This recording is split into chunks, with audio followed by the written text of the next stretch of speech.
గురుగారు ఆపరేషన్ నక్షత్రము టైము ముహూర్తం అన్నీ చూసుకొని ఆపరేషన్ చేస్తున్నారు కదా, సో ఆ ప్రభావితం అంటే నిజంగానే ఆ గ్రహాలకి అనుకూలంగా ఉంటాయంటారా? అంటే ఇక్కడ మీరు ఒక మంచి ప్రశ్న ప్రజల కోసం బాగా అడిగారు. ఆపరేషను చేసే బిడ్డని తీసేటువంటి దానికి న్యాచురల్గా గర్భం దాల్చిన తల్లులు ప్రసవించే ప్రకృతి సిద్ధమైన ఆ దానికి తేడా ఉంటుంది. అదేమో భగవద్దత్తమైనటువంటిది, అది ఎప్పుడు రావాలో ఎప్పుడు ఈ భూపంలో అది చెందుతుంది. సిజేరియన్ లేదు, ఒకప్పుడు లేవు కదా, ఇప్పుడు ప్రతిదానికి ముహూర్తం పెట్టుకొని ఆ సిజేరియన్కి చేస్తున్నారు. అది అది అది అది కరెక్ట్ కాదు. ఎందుకు కరెక్ట్ కాదు? మీ స్వంతంగా ప్రకృతికి విరుద్ధంగా ఏదో కొన్ని ఇబ్బందులు ఉండి కొంతమందికి పిల్లలు పేగులు చుట్టుకోవడం, కొన్ని రకరకాలుగా తిరగడం, అప్పుడు ఆపరేషన్ అప్పుడు చేయడం ఓకే, అది తప్పు కాదు. అది ప్రాణం తల్లి బిడ్డని కాపాడడం కోసం డాక్టర్లు దేవతలు, అశ్విని దేవతలు అంటే డాక్టర్లు చేయడం సబబు కరెక్ట్. ఇక్కడ ఆ మంచి ముహూర్తం, ఆ మంచి నక్షత్రంలో అన్నీ చూసుకొని అలా చేయడం వల్ల ఆ ప్రభావం ఉండదు. ఎందుకంటే వాంటెడ్లీ వీఆర్ డూయింగ్ కదా, కావాలని చేస్తున్నాము.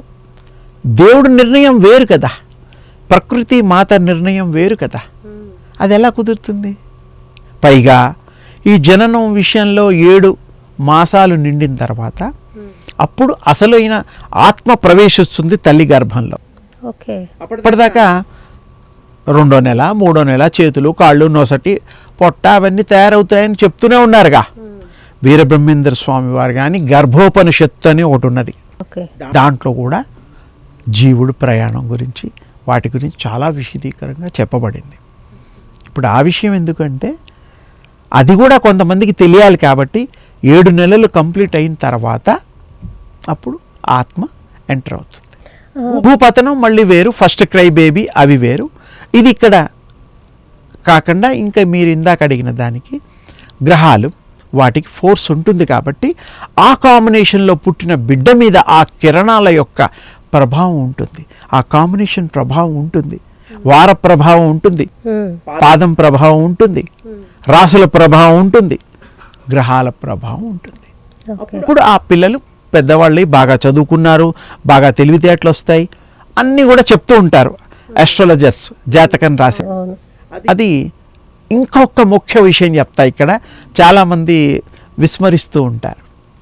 ఎవరైతే జాతకం రాస్తారో, నేను అదే అడగబోతున్నాను. ఇప్పుడు మనిషి జన్మ ఎత్తిన తర్వాత బాబు అంటే ముందుగానే వాళ్ళ జాతకం రాసిస్తారు మన పండితులు కానీ గురువులు కానీ, సో అందులో ఎంతవరకు నిజం ఉంది అంటే ఇక్కడ అవి లెక్కల ప్రకారం గణాంకాల ప్రకారం గణాంకులు చేసేటువంటి లెక్కల ప్రకారం అది ఉంటుంది.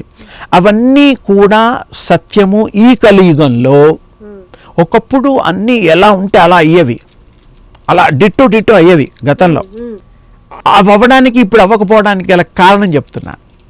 అప్పట్లో ప్రతి ఆధ్యాత్మిక చింతన, జాతకాలు వేసేవాళ్ళు, పూజా పునస్కారాలు, ఉపాసనలు ఉండేవి పక్కగా.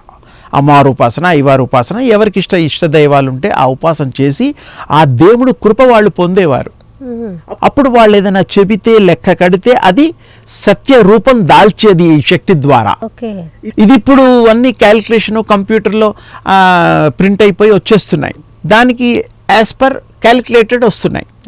అది కొన్ని అవ్వచ్చు, కొన్ని అవ్వకపోవచ్చు, అది మన అదృష్టాన్ని బట్టి కూడా రకరకాలుగా ఉంటుంది.